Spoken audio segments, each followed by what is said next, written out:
Hello and welcome to the Munro Method Clancast. I am Jason Munro. This is episode 95. Today we are talking about, this is a great topic, why exercise alone won't lead to fat loss. We've kind of touched on this over the last few episodes or so. I don't know why, but the term abs are made in the kitchen is sticking in my head. I don't know why, but it's that kind of idea. So look, the easiest way to explain this is this, right?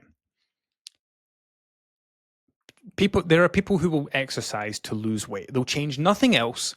They will just try to exercise in the hope that exercise will overtake their poor diet. Now, think of it this way, right? There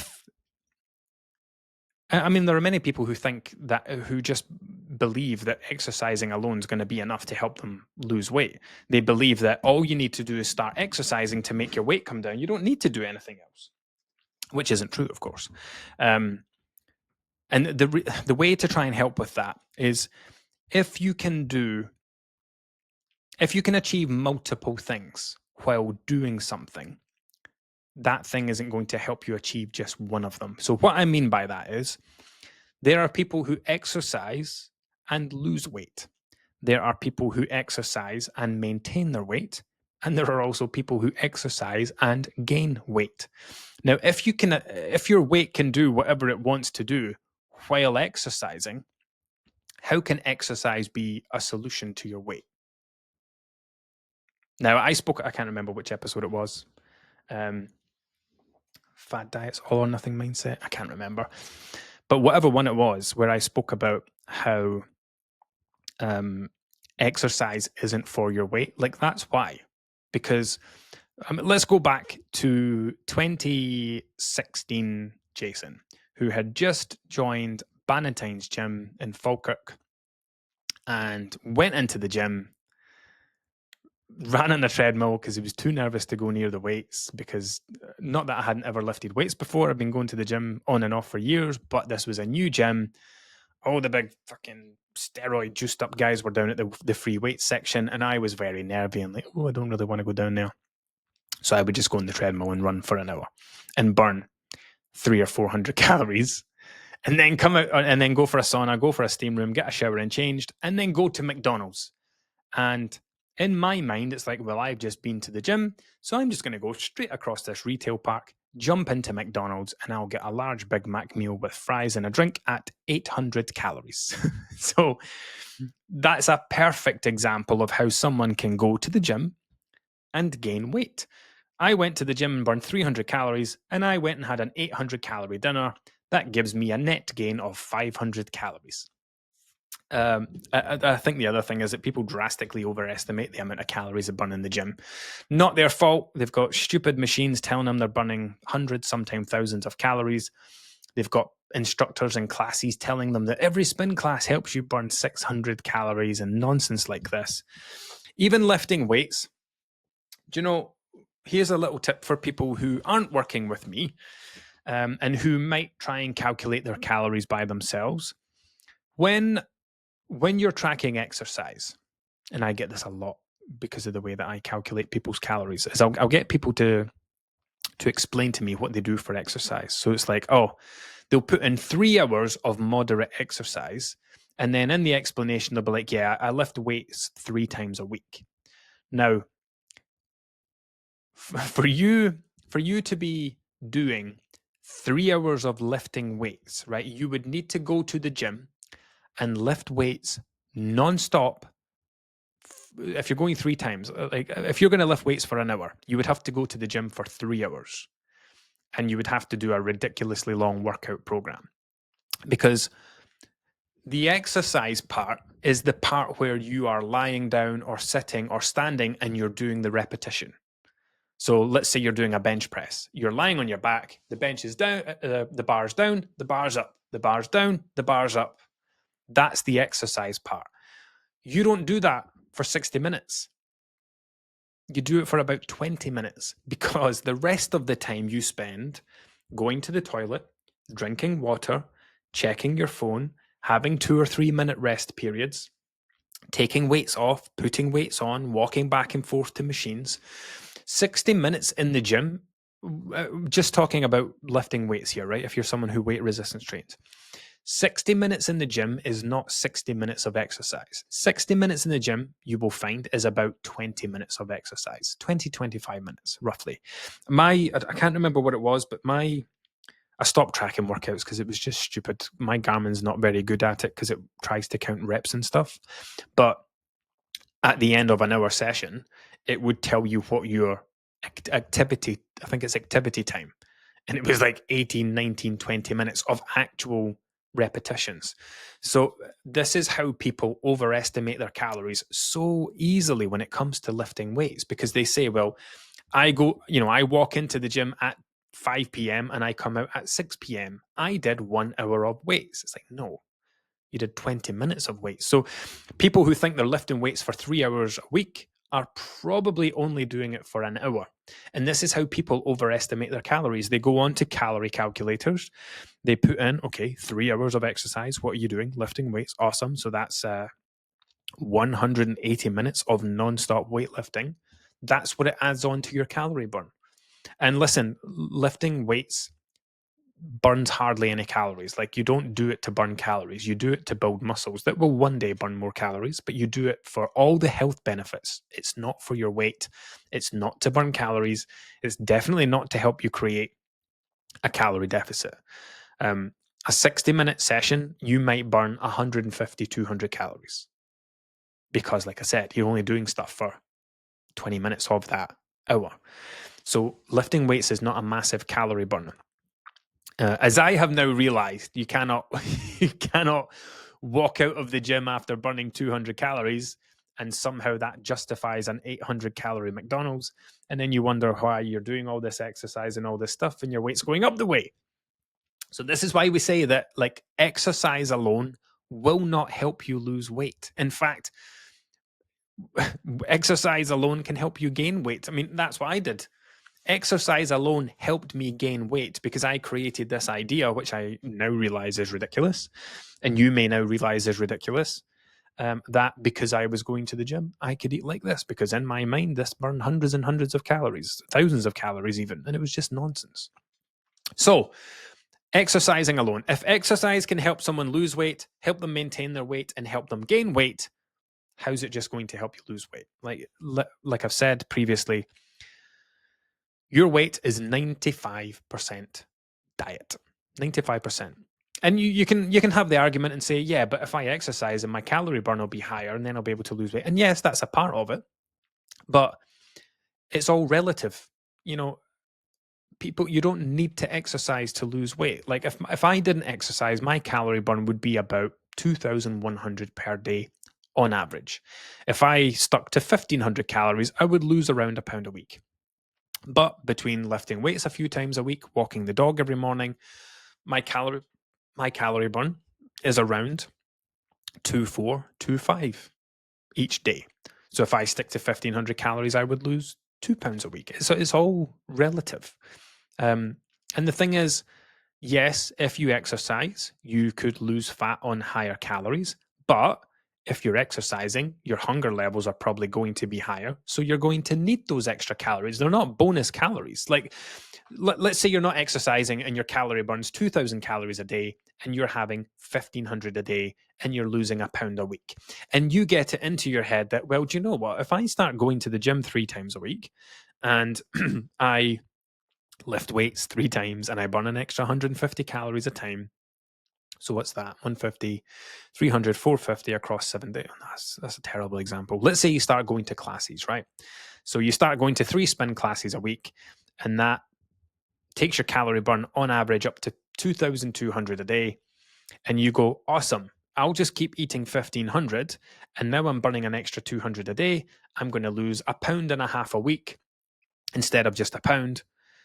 But what you don't realize is that on the days where you go to your spin class, you're starving later, or you're starving the next day, and you can't stick to those 1,500 calories. You need to go up to 1,700 or 1,800.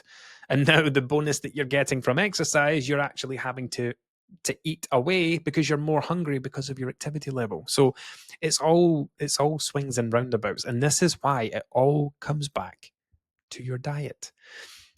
Exercise is not a weight management tool. I see exercise backfire as a weight management tool all the time, especially in runners. There are so many people who run to try and compensate for their disordered eating.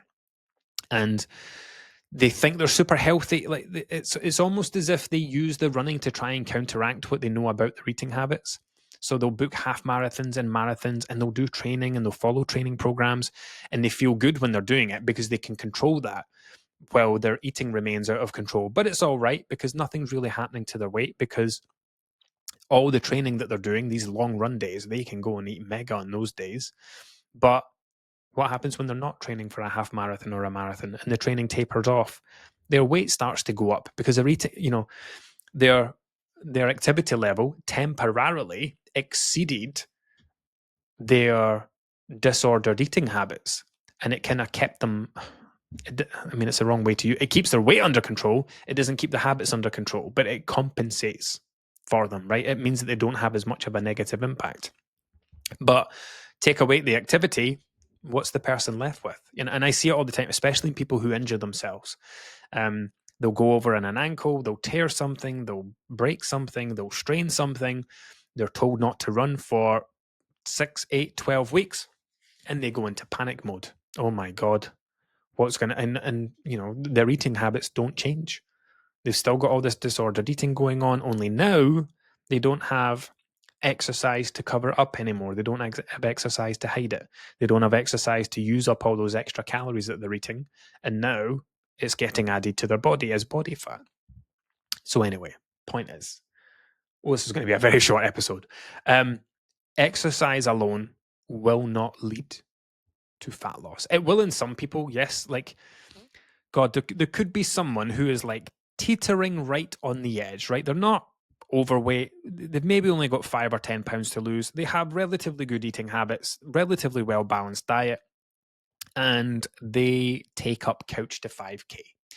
And the first few weeks are quite gentle, not really seeing the scales come down. But as it builds up and it builds up, like, their eating habits don't change. They've still got their great eating habits, only now their calorie burn's getting a bit higher, and they see their weight start to come down. Those are the kind of people who would see their weight come down with one change, just taking up exercise. And it's because they were already very well balanced. Like, they were already in a great place, great relationship with food, no excessive habits. They're not yo-yo dieting. And the exercise, those extra calories burned from exercise, were the tipping point. Instead of being someone who maintains their weight, the exercise has now it's nudged their calories up enough for them to start to see their weight coming down by around 0.5 pound per week, and they're changing nothing other than the exercise. So yes, there is absolutely a very small demographic of people who will exercise and lose weight while changing nothing else. But for the vast, vast majority of people, exercise is not going to solve all your problems. It is certainly not going to solve your weight for any length of time. And the thing is, if you ever fall out of love with exercise, or something happens that you fall away from it, and you're still left with the eating habits that you didn't address, any weight that you did lose is just going to come back again. Your weight is 95% diet. But then there's also another caveat to that, where your diet is probably 90% mindset. So it's not just all down to the foods that we eat, it's down to how we think, act, and feel around the foods we eat as well. But yeah, stop exercising for your weight. Do it for all the other benefits. Do it for your physical health, your mental health, getting out in the fresh air, getting out in the sunshine, your social health, if you're going to groups and classes, or partnering up with people, if you're going to running clubs, like whatever it is. Just remove your weight from the equation when it comes to exercise.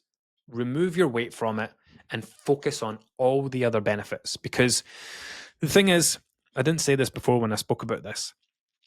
When you do things for your weight, those things are only important for as long as your weight's important to you. And how often, how much does your weight come and go is important. you wake up on a Sunday morning and go, that's fucking it. Tomorrow the diet starts. I've had enough. I don't want to be like this anymore. You get yourself all hyped up and it's like, right, tomorrow diet starts, exercise starts. I'm going back to couch to 5K, back to the gym, back to the classes, whatever it is. Within 3 weeks' time, you've lost that way that you felt that Sunday 3 weeks ago. That's gone. That was there and then. And yes, it helped you get started, but now your weight's not as important. And now, because your weight's not as important, the exercise becomes less important. The diet becomes less important. So this is why it is so, sorry for swearing, but it makes me very passionate, right? It's why it's so fucking incredibly important not to change your eating habits for your weight, not to exercise for your weight, because your interest, the importance, the value that you place on your weight can come and go at the drop of a hat. One day it's the most important thing in the world, the other day you don't give a fuck. And on the days that you stop caring, that's the days that you stop doing everything else attached to it. So do not ruin exercise or having a well-balanced, healthy diet that supports so much more than just your weight, by attaching it to your weight, right? If you, and this is why inside the Munro Method on days 2 and 3, we do so much work on the future, so much work on high value goals, where it's okay, yes, you want to lose weight, but let's not make this about your weight. What else is important to you? What do you want life to look like in the future? What would future you be grateful for? What do you see life being like in your 40s, 50s, and 60s? Do you see yourself yo-yo dieting all your way through them? Do you want to be doing that? Let's find some real, proper, high-value reasons for taking care of your diet that aren't related to your weight. We just want your weight coming down to be a happy side effect. We want it just to be a bonus. While you're working towards something else, creating a better life, improving your quality of life, improving your mobility, whatever it is that you're doing, the fact that your weight's coming down is just a happy side effect of that. That's the point we want to get to, because the importance that you place in your weight comes and goes throughout the year. There'll be times when it's the most important thing in the world, and there'll be times where you do not care. And that's why you yo-yo diet so much. It's why your weight goes up and down so much. And it's because you attach things to your weight. Weight goes up, time to go on a diet. Weight goes down, time to stop caring. Anyway, enough from me. Oh, do you know what? Let's drop this in here. If you haven't yet, could you give this podcast a 5-star rating? Shamelessly asking for the full 5 stars, only because everybody else has given it 5 stars. Wherever you are, wherever you're watching it, or wherever you're listening to it, just go back. Like Spotify, there's a little 5-star thing. That's where I look at it the most. I know it's on lots of other places, but yeah, if you could just drop a little thing on it. I don't know what it does. I don't know if it pushes me up any charts. I don't know if it pushes the podcast in front of other people, but it will take you 2 seconds. It's a nothing throwaway thing. Hundreds of you listen to these episodes every week. Let's see if it does anything. Thank you. Until next time.